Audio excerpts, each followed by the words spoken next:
사도신경으로 신앙 고백하시겠습니다.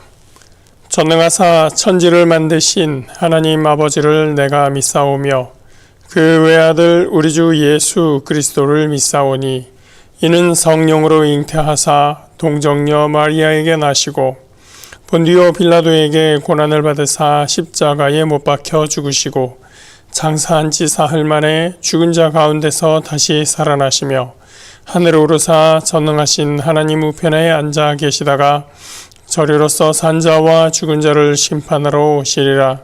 성령을 믿사오며 거룩한 공회와 성도가 서로 교통하는 것과 죄를 사하여 주시는 것과 몸이 다시 사는 것과 영원히 사는 것을 믿사옵나이다. 아멘. 오늘 함께 보실 말씀 로마서 1장 16절에서 17절 말씀입니다. 신약성경 239면에 있습니다. 신약성경 239페이지 로마서 1장 16절에서 17절 말씀입니다. 로마서 1장 16절에서 17절 말씀입니다. 내가 복음을 부끄러워하지 아니하노니 이 복음은 모든 믿는 자에게 구원을 주시는 하나님의 능력이 됨이라. 먼저는 유대인에게요 그리고 헬라인에게로다. 복음에는 하나님의 의가 나타나서 믿음으로 믿음에 이르게 하나니 기록된 바 오직 의인은 믿음으로 말미암아 살리라 함과 같으니라. 아멘. 학창시절에 유행하던 복음성가 중에 그 이름이라고 하는 노래가 있었습니다. 그 가사가 이렇습니다. 예수 그 이름 나는 말할 수 없네. 그 이름 속에 있는 비밀을, 그 이름 속에 있는 사랑을, 그 사랑을 말할 수 없어서 그 풍부한 표현 못해서 비밀이 되었네. 그 이름. 사람들 그 이름 건축자에 버린 돌처럼 버렸지만 내 마음에 새겨진 이름은 아름다운 보석. 내게 있는 귀한 비밀이라. 내 마음에 숨겨진 기쁨. 예수 오 그 이름 나는 말할 수 없네. 이 노래가 곡은 참 서정적이고 낭만적인데 가사는 처음 들었을 때 좀 당혹스러웠습니다. 예수의 이름을 말할 수 없다. 시작부터 그렇게 이야기를 하잖아요. 그리고 그 이름이 비밀이래요. 아니 그러면 전도하지 말라는 말인가? 아니 은혜를 어떻게 받으면 예수님을 말 안 하고 자기만 비밀로서 간직하고 있겠다고 말을 하는 건가? 이런 생각이 들었습니다. 항상 전도해야 된다, 예수님의 복음을 전해야 된다라고 배워왔었는데 예수님의 이름이 비밀이다, 그래서 말할 수 없다라고 하는 이 내용이 좀 당황스러웠고 그래서 순간 멈칫하는 그런 느낌이 있었습니다. 물론 시인은 그런 의미로 쓴 시는 아니었을 겁니다. 예수님의 사랑이 너무나 커서 너무나 고귀해서 그것을 말로 어떻게 표현하자고 하니 적당한 말이 없고 그 풍부함, 그 크기를 이야기하기에 너무 부족해 보여서 할 수 있는 말이 없다. 무슨 말로 표현해야 될지 모르겠다. 그래서 적당한 말을 찾고 기다리고 하다 보니 그 시간이 너무 길어지고 있는 겁니다. 그래서 다른 사람이 봤을 때 마치 저 사람은 예수에 대해서 그 이름을 말하지 않는 것처럼 예수라는 이름을 비밀로 간직하고 있는 것처럼 그렇게 보일 정도다. 그런 의미의 예수님의 사랑에 대해서 그 크심에 비해 우리가 표현할 수 있는 것이 얼마나 작은가를 의미하는 그런 내용이었을 것이라고 공감해 보았습니다. 우리가 누군가를 사랑하게 되면 말하고 싶어집니다. 자랑하고 싶어집니다. 그리고 다른 사람들이 그런 내 마음을 좀 알아줬으면 좋겠다. 누군가가 나의 마음을 공감해 줬으면 좋겠다라고 생각을 합니다. 사랑하는 사람이 생기고 결혼하는 사람이 생기고 아이가 생기고 손주가 생기고 그러면 그럴 때마다 사람들은 자랑합니다. 애인이 생겼어요. 사진 막 올리고요. 결혼했습니다. 결혼식 때 찍은 사진, 결혼 웨딩 사진, 아이가 생기면 또 아이 사진 계속해서 올립니다. 다른 사람이 보면 좀 지루할 수 있어도 그 사람은 자꾸 그게 자랑하고 싶은 거예요.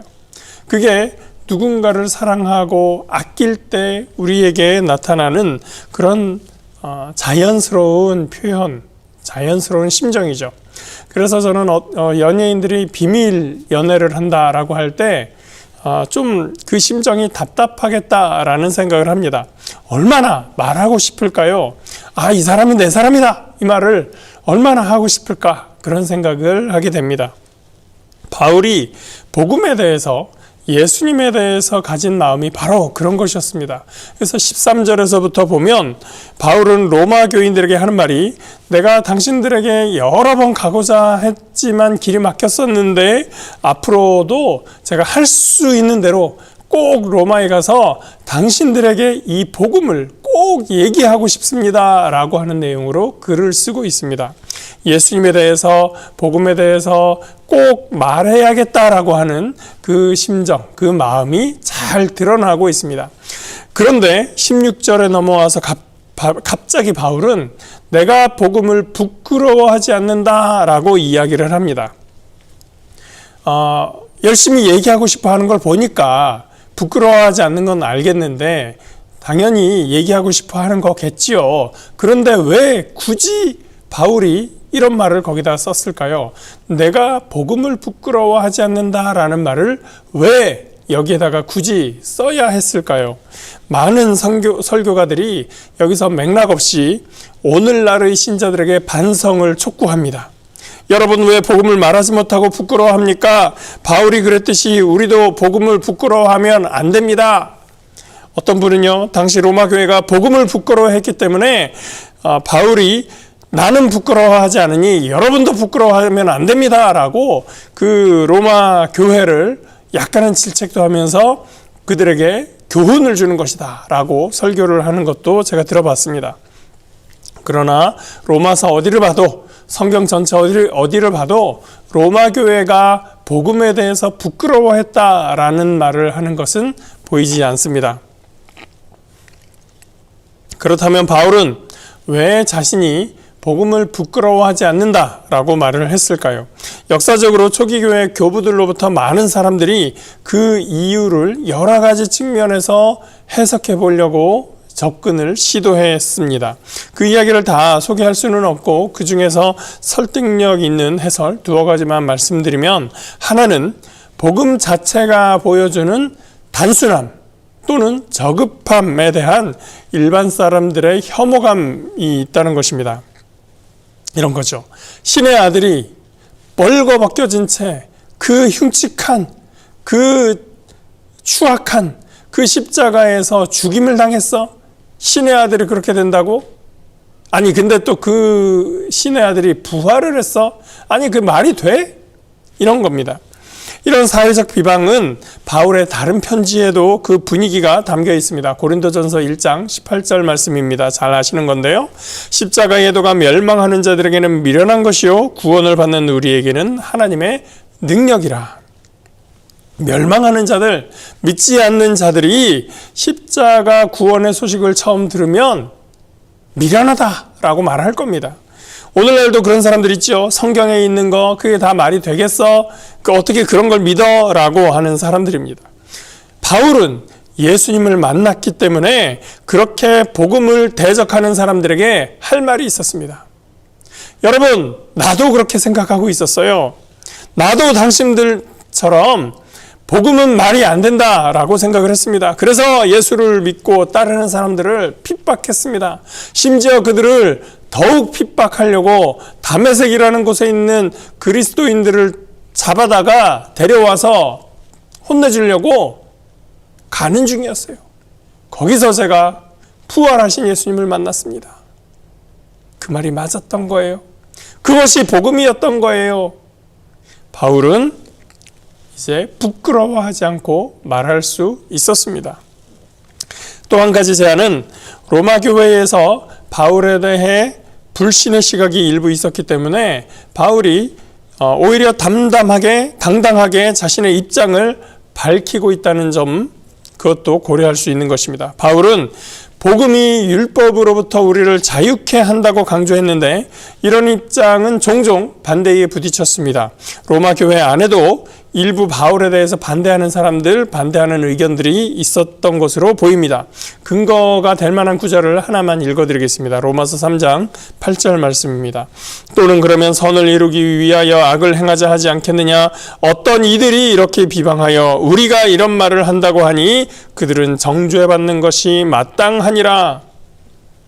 우리가 하지도 않은 말을 가지고 우리가 그런 말을 했다고 비방하는 사람들이 있는데 그들은 정죄받는 것이 마땅합니다.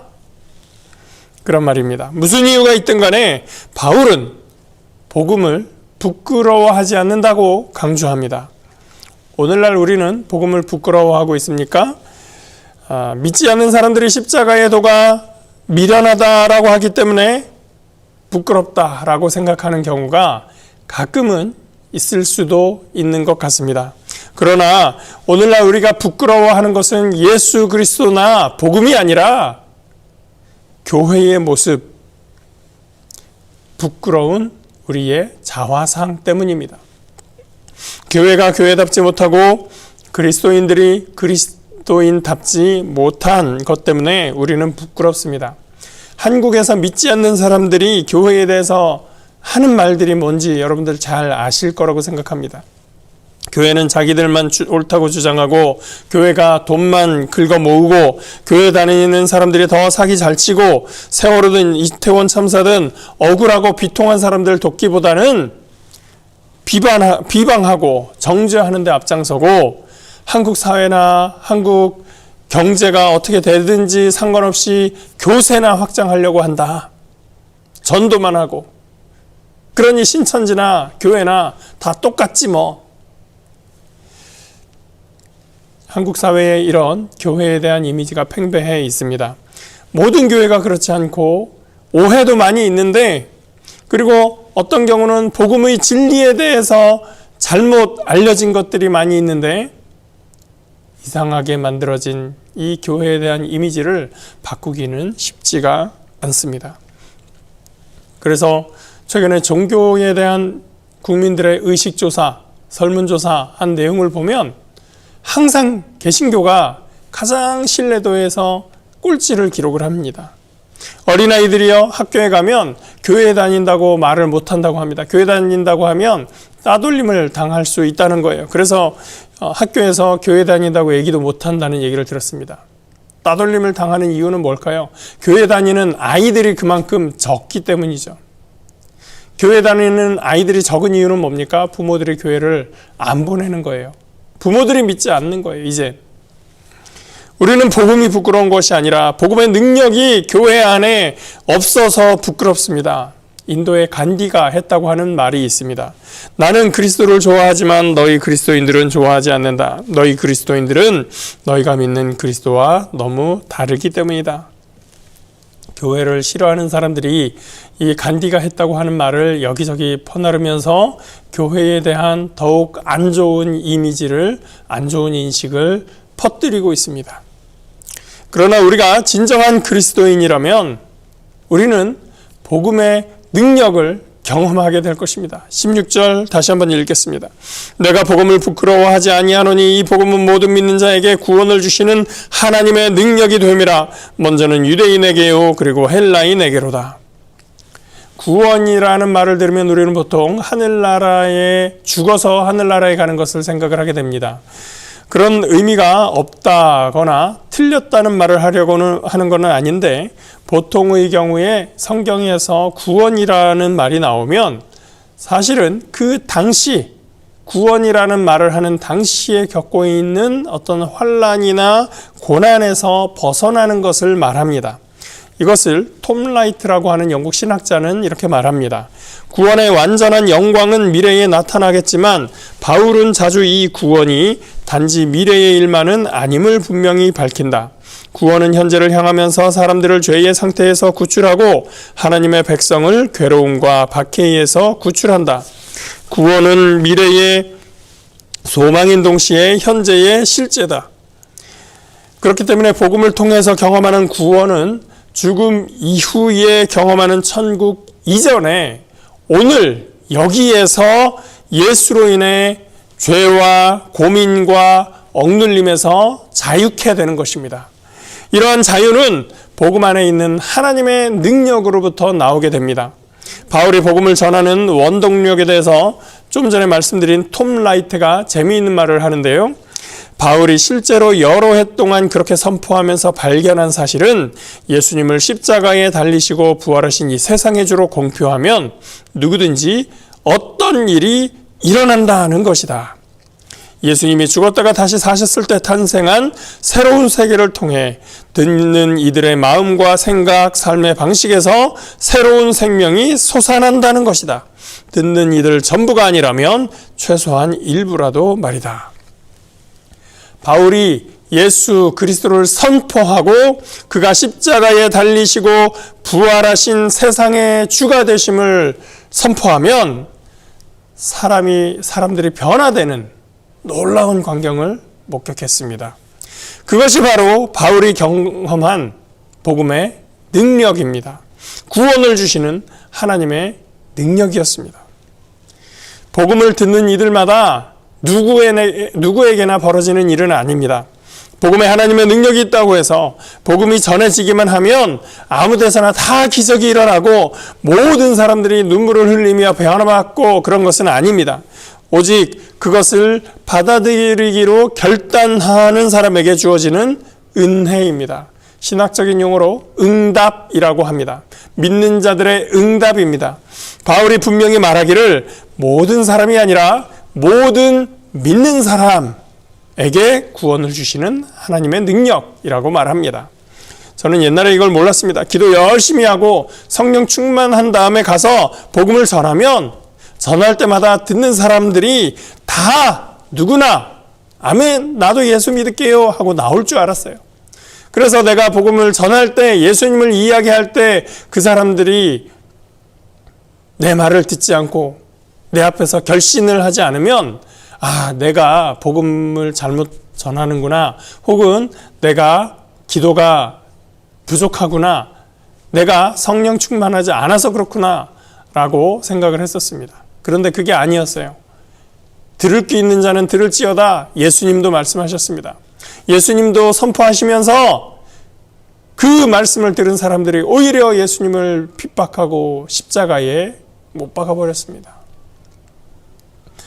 구원은 내가 성령 충만해서 내가 가서 말하면 그 사람들이 다 변하는 그런 데에서 능력이 나오는 것이 아니고 그 말씀을 들은 사람들이 응답할 때 비로소 구원의 능력이 발하여지도록 하나님께서 짜두신 거예요. 그에게 하나님의 은혜가 주어지기로 하나님께서 결정하신 것입니다. 믿음을 결단하는 사람에게 구원하시는 하나님의 능력이 주어집니다. 믿음을 거부하는 사람에게는 하나님의 능력이 임하지 않습니다. 이 믿음은 행위로서의 믿음이 아니라 하나님의 은혜로 우리에게 내미시는 선물을 우리가 받는, 응답으로서 받는 믿음입니다. 우리가 믿음으로 응답할 때 모든 믿는 사람에게 주시는 모든 믿는 사람에게 구원을 주시는 하나님의 능력이 임하게 됩니다. 구원하시는 하나님의 능력을 모두 체험하며 오늘도 우리 마음과 생각과 삶 속에서 솟아나는 새로운 생명을 경험하는 저와 여러분의 삶이 되시기를 예수의 이름으로 축복합니다. 기도하겠습니다. 사랑과 은혜에 거룩하신 하나님 감사합니다. 하나님께서 우리를 사랑하시며 주님께서 우리에게 은혜 주신 것을 감사합니다. 우리가 믿음으로 하나님의 은혜에 응답하며 하나님의 부르심에 응답하여 이 자리에 나와 있습니다. 하나님, 오늘 우리와 함께하여 주셔서 그 구원의 능력이 우리를 뒤덮고 우리를 주님 앞에서 변화된 삶으로 살아갈 수 있게 허락하여 주시옵소서. 주님의 능력이 우리와 함께하는 귀한 하루의 삶이 될 수 있도록 하나님 인도하여 주시옵소서. 감사드리며 예수 그리스도 이름으로 기도합니다. 아멘. 하늘에 계신 우리 아버지여, 이름이 거룩히 여김을 받으시오며 나라가 임하시오며 뜻이 하늘에서 이루어진 것 같이 땅에서도 이루어지이다. 오늘 우리에게 일용할 양식을 주시옵고 우리가 우리에게 죄 지은 자를 사하여 준 것 같이 우리 죄를 사하여 주시옵고 우리를 시험에 들게 하지 마시옵고 다만 악에서 구하시옵소서. 나라와 권세와 영광이 아버지께 영원히 있사옵나이다.